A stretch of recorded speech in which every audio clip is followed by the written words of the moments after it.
नमस्कार, आप सबका स्वागत है मेरे YouTube चैनल के ऊपर। मैं रागिनी आप सबका स्वागत करती हूँ और तहे दिल से धन्यवाद देती हूँ उन सभी सब्सक्राइबर्स का, उन सभी लाइक्स का और उन सभी व्यूवर्स का जिन्होंने मेरी स्टोरी को लाइक और पसंद किया। 2 दिन में मुझे 200 से भी ज़्यादा व्यूवर्स मेरी स्टोरी को व्यूज़ हुए और 75 से अबाउ मुझे सब्सक्राइबर्स मिले। आप सबका दिल से तहे दिल से धन्यवाद है। मैं YouTube पे नहीं आना चाहती थी, मैं इस तरह वक्ता भी नहीं बनना चाहती थी। क्यों? क्योंकि मैं बहुत शाय नेचर की थी और हमारे जो राजपूत का माहौल है वहाँ हमको वैसे भी दबा के रखा जाता है। क्योंकि मैं जिस माहौल में रही वहाँ पर हमको वैसे भी ज़्यादा ऐसे बाहर निकलने का या ज़्यादा कुछ करने का मौका नहीं मिलता है। तो मैं एक मिडिल क्लास फैमिली में मेरा नाम रागिनी है, मेरा मिडिल क्लास फैमिली में जन्म हुआ। बचपन से लेके आज तक हमारे पापा मम्मी ने हमारी कोई भी ज़रूरतें, इच्छाओं को कभी भी रोका नहीं, उन सबको पूरा किया। लेकिन माहौल हमारा वही था, बंधन वाला माहौल था। और स्कूल मैंने कंप्लीट की, 8 सब्जेक्ट मेरा था, वो भी मेरे पेरेंट्स ने मुझे इसलिए दिलाया कि बाहर जाके नहीं पढ़ना पड़े। लेकिन धीरे धीरे आगे बढ़ी, कोशिश आगे बढ़ी। धीरे धीरे मैंने उसको 12th कंप्लीट किया। ग्रेजुएशन कंप्लीट करने से पहले मेरी सगाई और शादी हो गई थी, तो मैंने अपनी बाकी स्टडी अपनी शादी के बाद कंप्लीट की। मैं अपने आप को खुशकिस्मत मानती हूँ कि मुझे बहुत अच्छा ससुराल मिला, जहाँ पर मेरे father in law mother in law ने मुझे पूरा सपोर्ट किया कि मैं आगे अपनी पढ़ाई को कंटिन्यू रख पाऊँ।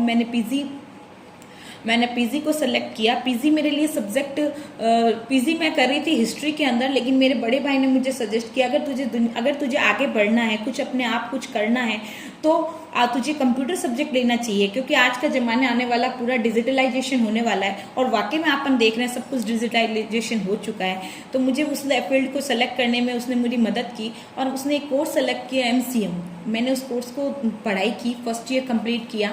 और उसके बाद में मैं जब सेकेंड ईयर में थी तो मेरे पास एक चैलेंज ये था कि प्रेगनेंसी के कारण मेरे को अभी पढ़ाई भी करनी थी और इधर से मेरे को एक दुनिया का सबसे अच्छा सुख, माँ बनने का सुख भी मिल रहा था। तो मैंने उसको ज़्यादा प्रायोरिटी दी और मैंने अपनी प्रेगनेंसी के साथ पढ़ाई को कंटिन्यू कर रही थी। मैं कॉलेज नहीं जा पा रही थी, मैं क्लास नहीं अटेंड कर पा रही थी और मेरी जो पढ़ाई थी वो प्योरली इंग्लिश मीडियम थी और प्योरली कंप्यूटर थी। जबकि मैं हिंदी मीडियम थी, ग्रेजुएशन मैंने हिंदी मीडियम में किया। लेकिन अब मेरे पास चैलेंज था कि मैं इंग्लिश मीडियम और ऐसे सब्जेक्ट्स को पढूं जो मेरे लिए बिल्कुल नए थे। लेकिन मैंने उसको भी चैलेंज को एक्सेप्ट किया और मैंने उसको पढ़ना शुरू किया।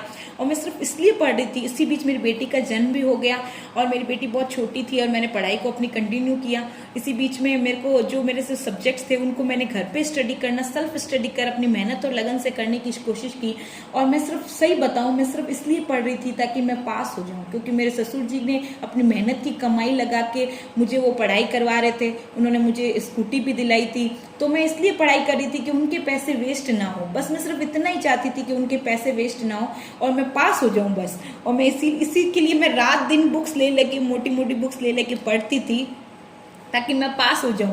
क्योंकि हमारे पेरेंट्स हमारी जिंदगी लगा देते हैं हमको पढ़ाने के लिए। मैं अपनी बात करूं तो मेरे पापा मम्मी ने अपनी जिंदगी की मेहनत की कमाई हम पे लगाई। मेरी मम्मी ने रातों जाग के सुबह जल्दी उठ के हमारे साथ लगी। तो आज हम लोग कहीं ना कहीं कुछ बोल पा रहे हैं या कहीं ना कहीं हमने कुछ अचीव किया है। तो मैं सिर्फ ये कहना चाहती हूँ, हमारे पेरेंट्स ने जो हमारे लिए किया उनको वापस हमको रिटर्न देना चाहिए। तो मेरे को भी जिंदगी में यही सोच थी कि अगर इतनी मेहनत ये लोग कर रहे हैं, इतना विश्वास कर रहे हैं आज हम पर, तो मुझे भी अपने आप को कुछ ना कुछ तो प्रूफ करना है। तो धीरे धीरे मेरी पीजी कंप्लीट हुआ और मैं यूनिवर्सिटी टॉपर में मेरा नाम आया। मेरे लिए ज़िंदगी का सबसे बड़ा अचीवमेंट ये था कि मैं तो पास होने के लिए पढ़ रही थी, मैं मेहनत सिर्फ पास होने के लिए कर रही थी और मैं वहाँ पर यूनिवर्सिटी टॉपर में अखबार में मेरा फोटो आया। वो मेरी ज़िंदगी का एक अचीवमेंट था। वहाँ पर मैंने अपने आप को प्रूफ किया कि अगर आप ठान लो तो आप कुछ भी कर सकते हो। मैंने सिर्फ इतना ठाना था मैं पास हो जाऊँ, लेकिन जो मेहनत की वो शायद रैंकर की मेहनत हो सकती है, हुई हो। तो मैं उसमें यूनिवर्सिटी के टॉपर में मेरा नाम आ गया और उसके बाद में वो मेरी जिंदगी का सबसे ऑनरेबल मूवमेंट था कि मैंने वहां पर वो कर दिखाया जो मेरे लिए नामुमकिन था।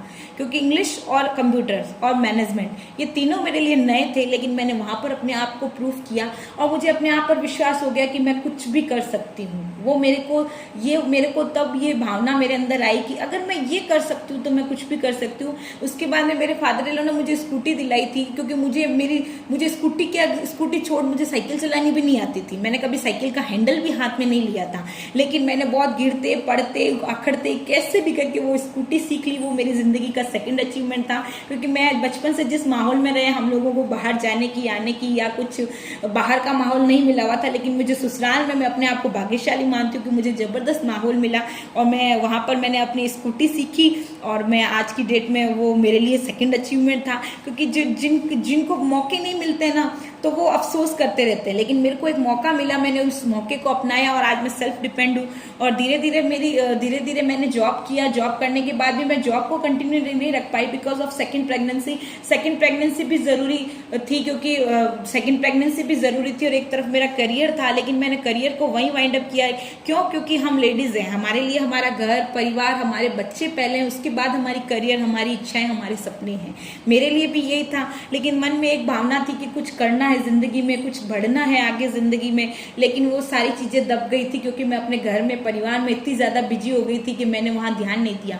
लेकिन प्रकृति कभी बिजी नहीं होती, आप जो चाहते हो और दिल से चाहते हो वो आपको मिलता है। और मुझे भी मिला एक मौका, मेरा अपलाइन है सरस्वती मैडम, उन्होंने मुझे बुलाया एक प्रोग्राम के अंदर, बोला एक प्रोग्राम में तुझे आना है। मैंने कहा ठीक है, मैं आंटी की बात रखने उस प्रोग्राम में चली गई थी। और प्रोग्राम को जब मैंने देखा, वहाँ सब लोग हंस रहे थे, खुशी मना रहे थे, नाच रहे थे, मालाएं पहना रहे थे, गले मिल रहे थे, खूब वहाँ तालियां, म्यूजिक चल रहा था, बहुत खुशी का माहौल था।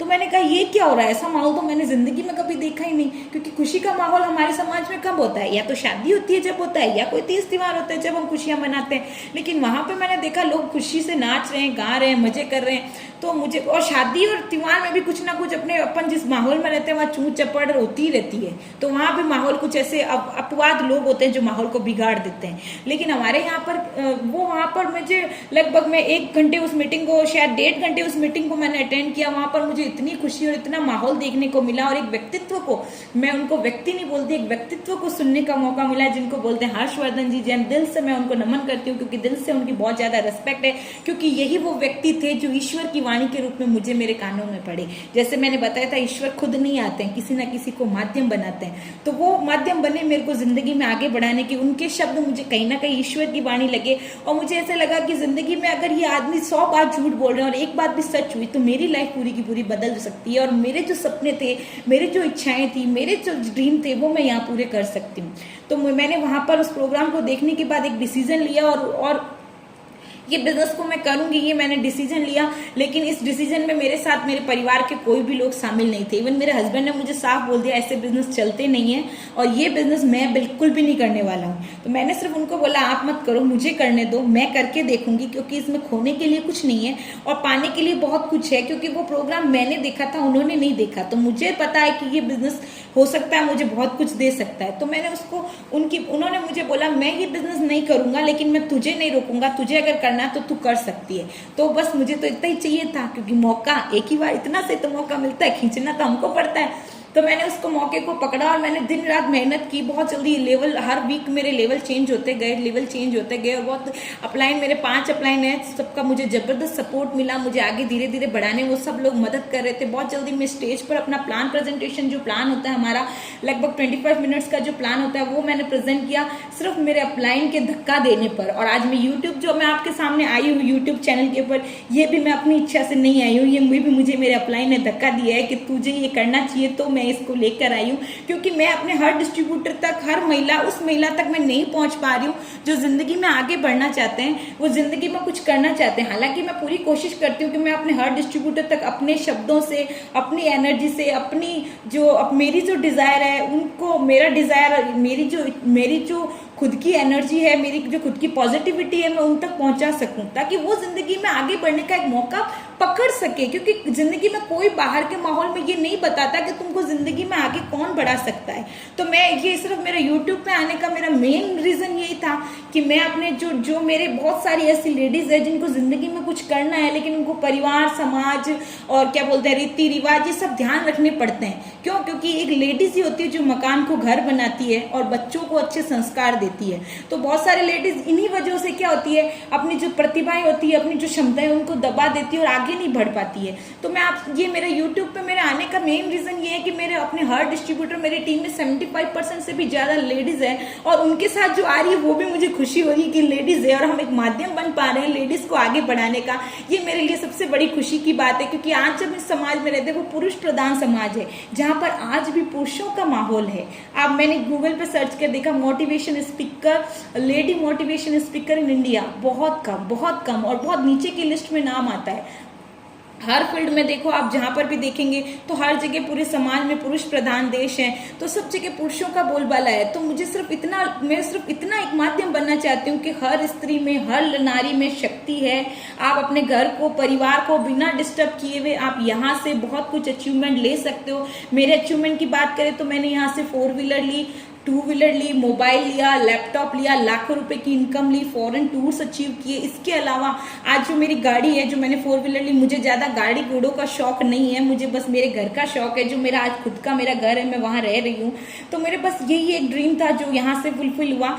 और मैं जो मेरे को ज्यादा गाड़ी का शौक नहीं, जो मैंने एक गाड़ी ली थी छोटी गाड़ी, वो मैं आज की डेट में मेरे फादर इन लोग को मैं गिफ्ट कर चुकी हूँ। क्यों? क्योंकि वो उनको मैंने इसलिए दे दी क्योंकि वो आज धूप है, गर्मी है, सर्दी है और हम फैमिली को कहीं जाना होता है तो वो हम सबको लेके जाते हैं। तो वो एक ज्यादा मेरे लिए खुशी का माहौल है कि आज हम उनको कुछ कर पाए। आज मैं अपने पेरेंट्स के लिए कुछ भी करती हूँ ना, तो वो मेरी जिंदगी को सार्थक करती है, ऐसा मुझे लगता है। तो मैंने जहां तक हो सके अपने पेरेंट्स को जितना मेरे से बन सका मैंने उनके लिए करने की कोशिश की, और कोशिश में कहीं ना कहीं ऊपर वाले का हाथ रहा, तभी उनके आशीर्वाद से आज मैं आपके सामने आगे आ पा रही हूँ, आगे बढ़ पा रही हूँ।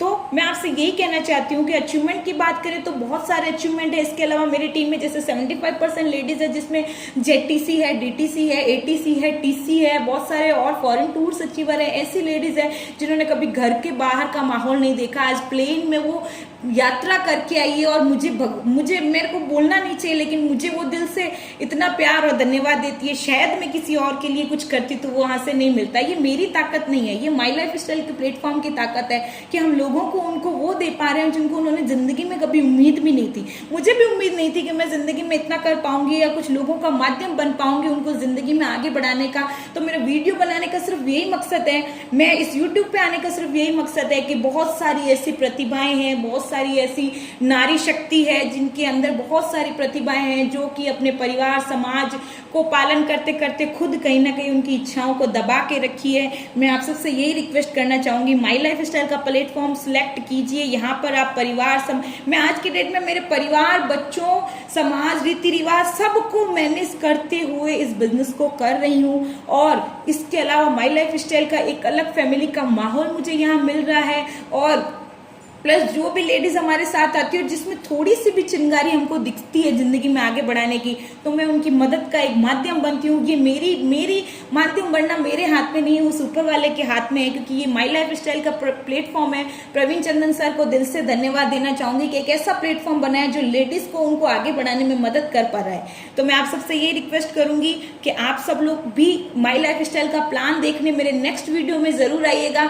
आपको ये देखने को मिलेगा कि किस तरह इस प्लान ने सबकी जिंदगी को बदल के रखा है। मेरी जिंदगी, लाखों लोग आज यहाँ पर काम कर रहे हैं, अपनी जिंदगी में अचीवमेंट ले रहे हैं। मेरी जिंदगी में बहुत सारे अचीवमेंट अभी लिए हैं, अभी बहुत सारे अचीवमेंट बाकी है। अभी तो नापिए मुट्ठी भर जमीन, अभी पूरा आसमां बाकी है। तो इसी भावनाओं के साथ मैं अपने इस वीडियो को यही वाइंड अप करती हूँ, और आप सबसे रिक्वेस्ट करती हूँ कि मेरा नेक्स्ट वीडियो आप जरूर देखिएगा, जो मेरा एमआई लाइफ स्टाइल का प्लान वीडियो है, जो बताएगा किस तरह से आप आम व्यक्ति से खास व्यक्ति की श्रेणी में आ सकते हो, किस तरह आपको लाखों रुपए की इनकम आ सकती है, मान सम्मान आ सकता है, और माध्यम बन सकते हो उन लोगों का जो जिंदगी में कुछ करना चाहते हैं। बने रहिएगा मेरे इस चैनल पर। आपने मुझे अपना समय दिया, आपने मेरा वीडियो देखा, उसके लिए आपको दिल से धन्यवाद। Thank you. जय माई लाइफ स्टाइल।